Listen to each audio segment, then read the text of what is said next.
আসসালামু আলাইকুম, সবাই কেমন আছেন? আশা করছি সবাই ভালো আছেন। আমরাও আল্লাহর রহমতে ভালো আছি। মিনারা সিদ্দিকী ব্লগে আপনাদের স্বাগত জানিয়ে আজকের ভিডিওটা শুরু করলাম। এই তো দুনাইদের বাবা মাছ নিয়ে আসছে, সেই মাছগুলো এখন মা কেটে কুটে নিতেছে, আর আমি এখানে ইলিশ মাছ ভাজবো, তাই দুইটা মাছ কেটে নিছি। আজকে মা বউ রান্না করছে, তারপরে 3 রকমের ভর্তা বানাইছে, সেগুলো দিয়ে ভাজা মাছ দিয়ে খাবো। আর দুনাইদের বাবা এখন আসলো, সে আমার জন্য একটা গিফট নিয়ে আসছে, লেবু। আর এই যে এই গিফটটা, শোপিসটা আমার কাছে তো খুবই সুন্দর লাগছে, এটা সে আমার জন্য নিয়ে আসছে। এখন এটা আমি ঘরে রেখে দিব। আর গরম পড়ছে তো তাই লেবু নিয়ে আসছে, মাঝে মাঝে লেবুর শরবত খেতে হয়, আর আমার ছেলে তো বায়না করে লেবুর শরবত খাবো। এই তো এখন এখানে রেখে দিলাম ওয়ার্ডরোবের উপরে, আমার মেয়ের রুমে এটা রাখলাম। তারপরে তো এখন খেতে বসলাম, 3 রকমের ভর্তা, তারপরে ইলিশ মাছ ভাজা। খাবারটা খুবই মজা হয়েছে। এখন আমি ভয়েস দিতে দিতে আমার আবার খিদা লেগে গেছে। এটা বুধবারের ভিডিও, আজকে আবার মন চাইতেছে খাই। মাকে এখন বলবো যে মা আবার বানাও, খাবো। তারপর খাওয়া দাওয়া শেষ করে এখন আমার কিউট বাচ্চা আসছে, এটা বিকেলবেলা। সে একটা হিজাব মাথায় দিয়ে আসছে, আমাদের সাথে যাবে। আমরা তো তাকে নিব না, কারণ আমরা একটু দূরে যাব, আমাদের হাঁটা লাগবে। ওকে নিয়ে তো আর হাঁটতে পারবো না, ও তো কোলে উঠতে চাইবে, তাই তাকে আর নেওয়া হয় নাই, তার মার কাছে রেখে গেলাম। ভিডিওটা দেখার আগে একটি লাইক দিয়ে দেখার অনুরোধ রইল।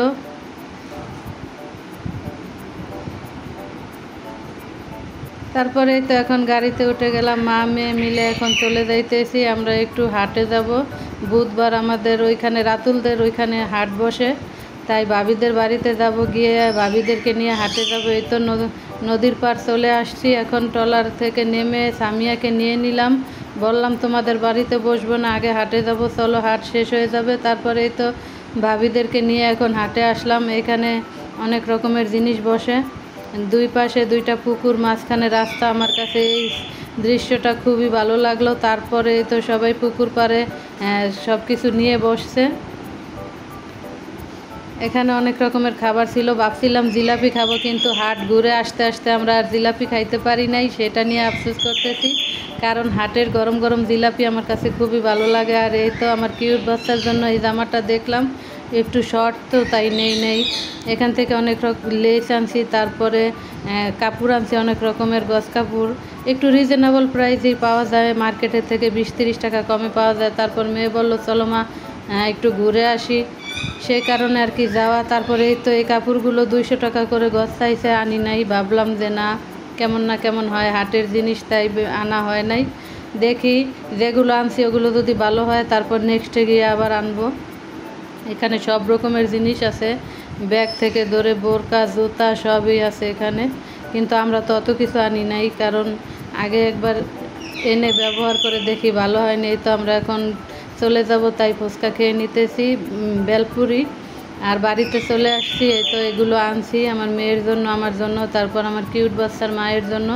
এই 1 পিস আনছি, এগুলো শুধু সালোয়ার ওড়না আনি নাই, 1 পিস সালোয়ার ওড়না বাড়িতে আছে মিলাইয়া তারপরে পরবো। আর এটা আমার কিউট বেবির মায়ের জন্য আনছি, ওর জন্য আবার সব কিছু সেট করেই আনছি, সালোয়ার ওড়না সহ।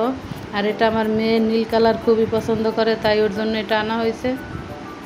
সবগুলো বাড়িতে এসে এখন মাকে দেখাইতেছি, তার সাথে সাথে আপনাদের সাথে শেয়ার করতেছি। আর আমার ছোটো বোনের মেয়ের জন্য এই ব্যাগটা কেনা হয়েছে, ও অনেক পছন্দ করে ব্যাগ। আর আমার মেয়ের কিউট ব্যাগটাও দেখিয়ে দিলাম আপনাদেরকে। কাপড় রোদ দেওয়া ক্লিপও আনছি।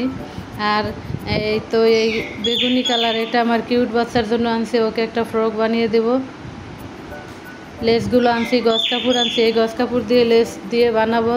আসলে আমি এইসব লাইট কালার করতে পারি না, কারণ রান্নাঘরে গেলেই আমার নষ্ট হয়ে যায়। তারপরও আনলাম, আমার কাছে কাপড়টা খুবই ভালো লাগছে তাই আনছি। লেস দিয়ে তারপরে বানাবো।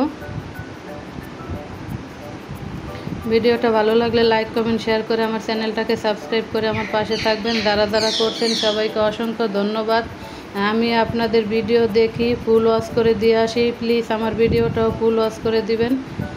তারপরে তো এখন তসিফের মা খিচুড়ি দিয়ে গেছে, আর ঘরে ভর্তা ছিল 3 রকমের, সেটা দিয়ে এখন খিচুড়ি খেয়ে নিতেছি।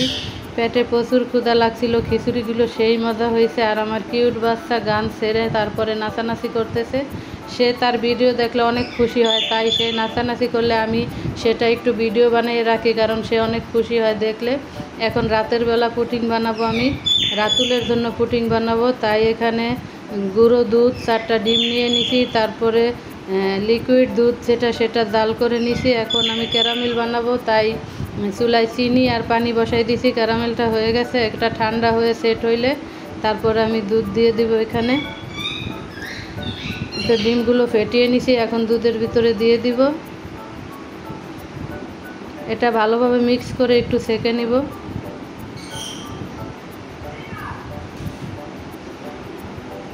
সেঁকা হয়েছে, এখন আমি চুলায় দিয়ে দিব। কড়াইয়ের ভিতরে একটা প্যান দিয়ে কড়াইয়ের ভিতরে একটা স্ট্যান্ড দিয়ে তারপরে বসাই দিব। আধা ঘন্টা পর হয়ে যাবে পুডিংটা। এই তো বসাই দিছি, এখন একটা ঢাকনা দিয়ে ঢেকে দিব। আমার কথায় কোনো ভুল ত্রুটি থাকলে অবশ্যই ক্ষমা সুন্দর দৃষ্টিতে দেখবেন। আমি আপনাদের বোন, আমার ভিডিও সবাই দেখবেন, আমাকে সাপোর্ট করবেন। আল্লাহ হাফেজ।